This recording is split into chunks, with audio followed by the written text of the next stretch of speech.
I watched the Until Dawn trailer, and boy did it suck. Hey everyone, welcome to the first Throwback Thursday Retro Review. These will come out every Thursday, and these are looks at films from yesteryear. My criteria is that they have to at least be a couple of years old. I'm going to try to choose movies for a reason. I'm not going to try to just randomly do a retro review. That may happen in the future just through the event of things, but I'm going to try to choose something based on like an anniversary, or let's say a sequel's coming out or something like that. That's how I'm going to kind of choose what to do for these Throwback Thursday retro reviews. Today, the first one is a celebration of an anniversary. This is the year that Hackers turns 30. Hackers is a film that came out in September of 1995. To no fanfare whatsoever. It made like $7 million against its $20 million budget. It did fail at the box office, but it found life afterwards. It's become something of a cult film, particularly in the hacker subculture as well. And I'll talk more about what it gets right and what it doesn't get right and all that stuff a little bit later. Before I review the movie, though, as I mentioned in the opening of this video, I watched the Until Dawn trailer. I'm going to use this series as at the opening of these videos for the Throwback Thursday reviews as a way to kind of maybe catch up on some movie news or pick something here, pick something there to talk about. In this case, it's the Until Dawn trailer based on the video game that was released on the PlayStation 5. And I don't know what they're thinking, because this trailer has nothing to do with the video game whatsoever. The story is completely different. The characters are completely different.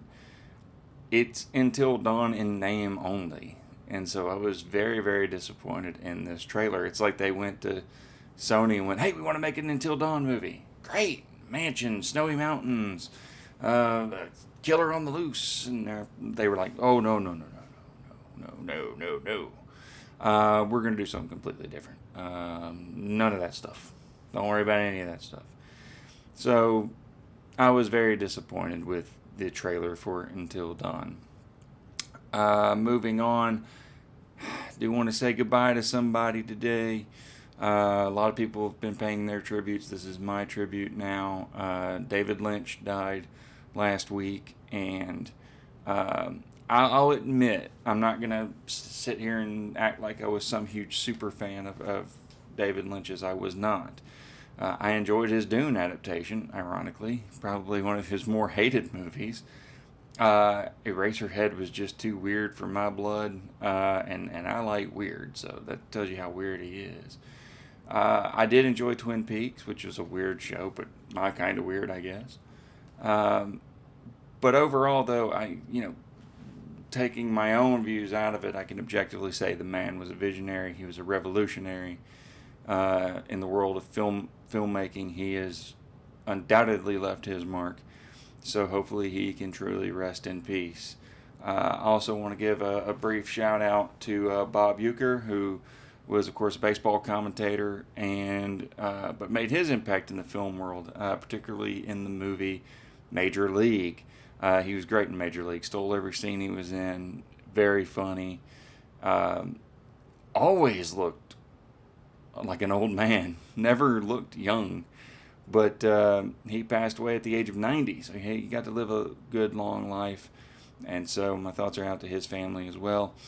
Beyond that, though, I think it's time to get to the movie of the hour. And like I said, that movie is Hackers. It was directed by a guy named Ian Softly. It was written by a guy named Raphael Moreau. Raphael Moreau is really only known beyond this, from what I can remember, for The Rage, Carrie 2, which started out as an original film that he wrote, and then they took his script and made it a crappy Carrie sequel, essentially. The movie came out, like I said, it made $7 million on a $20 million budget. Did not have any fanfare. In fact, I remember I saw it. It was one of the films where I was enraptured by it, but my dad fell asleep to it back when we rented this movie, probably in '96. Since it came out in September, we probably didn't get a chance to rent it until early '96. I enjoyed it. I thought it was fun. I liked following these characters. That's the big thing about this movie. For those who don't know what this movie is about, if that title doesn't give it away, there's a young high school hacker. He moves to New York City with his mom because she has to move there for her job. He meets a community of hackers, and one of those hackers gets in trouble with this black hat hacker named the Plague, played wonderfully by Stephen Fisher. The Plague is involved in this embezzling scheme, not too dissimilar to what Richard Pryor was trying to do in Superman 3, where he's taking just a little bit off the top using a computer program that he wrote. Lorraine Bracco is in the movie as Margot. She's his cohort in that. She's an executive at this company. And when they get the one kid arrested, he then proceeds to frame not just him, but eventually all of the hackers, and they have to use their skills in order to stop him. Johnny Lee Miller plays the main character, Dade Murphy, aka Zero Cool, aka Crash Override. When he was a kid, he crashed a bunch of systems as Zero Cool, and when he could get access to a computer again on his 18th birthday, he becomes Crash Override. He makes that his handle instead. Angelina Jolie's also in the movie, and she plays Acid Burn. Renoli Santiago is in the movie as the Phantom Freak. There's Matthew Lillard as serial killer. He always gives a great and energetic performance. He does so here as well. There's Lawrence Mason. You might have remembered him from the year before this movie in The Crow. He's part of the crew that goes after Brandon Lee's character, and subsequently Brandon Lee's character goes in after them. In this movie, he plays Lord Nikon, a guy with a photographic memory. He's great as well. The key to this movie's success is that it's about fun. It's not about being accurate necessarily to hacking. The hacking scenes are admittedly a joke. They are not realistic. It's made to be visually represented. And Softly did a rather ironic thing with the special effects in that he didn't use any computer-generated effects. All the computer imagery is created through motion animation, rotoscoping, old-school tricks to get across, to convey what they're doing as hackers. Now, that's not to say that the movie is completely unrealistic. The movie uses viruses that are based on real-life viruses. The terminology is generally accurate. There's even a point where one of the cops reads something called Hacker's Manifesto, and that's a real thing. That was written by a real hacker.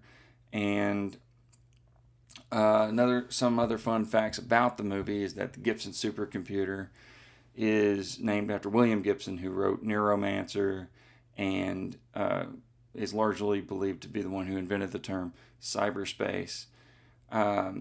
There's a virus in the movie, for example, to show you how there's a real-life counterpart to the fake virus in the movie, where they release a cookie. Now, we've all heard of cookies in computer world today, but back then there was a cookie virus, and in reality, the Cookie Monster would show up on your screen. You would have to type cookie to make it go away for a little bit.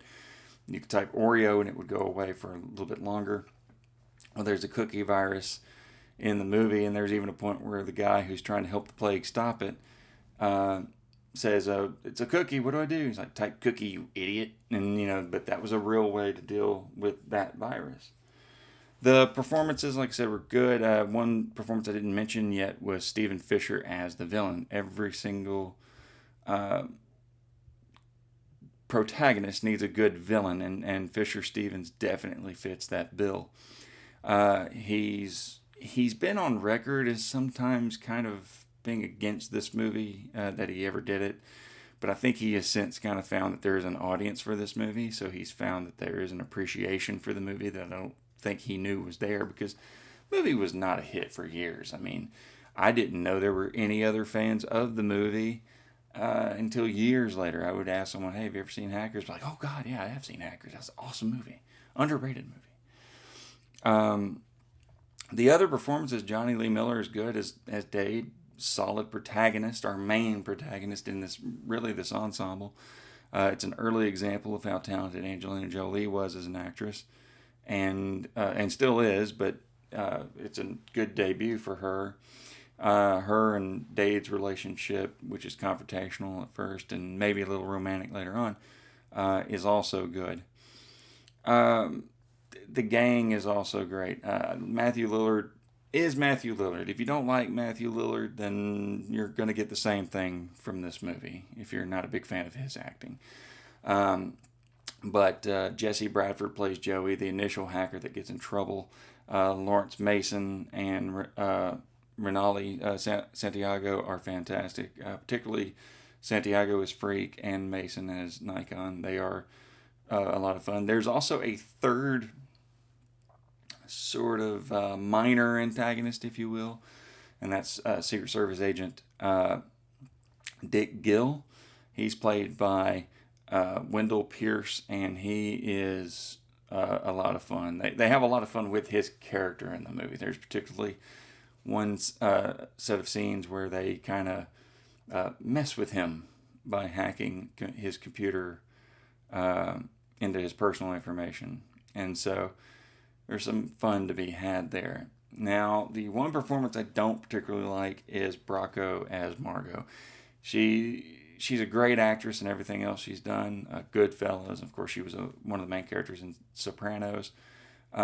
She's a great actress, a proven actress, but it feels like this movie she just decided to phone it in, and so she's not as good here in this movie. Beyond that, though, yeah, it's a solid cyberpunk fantasy film, if you will. There's not really much more I can say about the movie except that I do recommend it, obviously. I would give it 4 out of 5 stars, to be honest. I do think it's that good. I enjoy this movie every time I watch it. And so therefore, if you haven't seen it already, I'm telling you to go see it. And if you have seen it, maybe it's time for a revisit. The movie is really good, and I think you should check it out. So this is the first of the retro reviews for Throwback Thursdays. I already have the next one lined up. I'm going to take a look at 1995's Mortal Kombat. When I thought about hackers, I thought about this movie because of one reason: soundtracks. This movie soundtrack is a techno-infused soundtrack. Its soundtrack actually charted, whereas the movie bombed considerably. Same thing happened with Mortal Kombat, except that movie was a success, but its soundtrack also hit the top Billboard. And so I'm going to go ahead and talk about Mortal Kombat, but there's another reason I'm going to talk about Mortal Kombat. Not only is it celebrating 30 years, but I'm also going to eventually revisit the remake this year, and the reason for that is because we have a new Mortal Kombat coming out in October. At least it's still scheduled for October. So those will be the next 2 films, be the Mortal Kombat movies, and then I have another one lined up as well, but we'll talk about that more when I get to it. Until then, if you like this video, please subscribe, hit the notification bell, and I would love to hear read your views in the comments section as well. Until the next time I see you, though, I'll see you at the movies.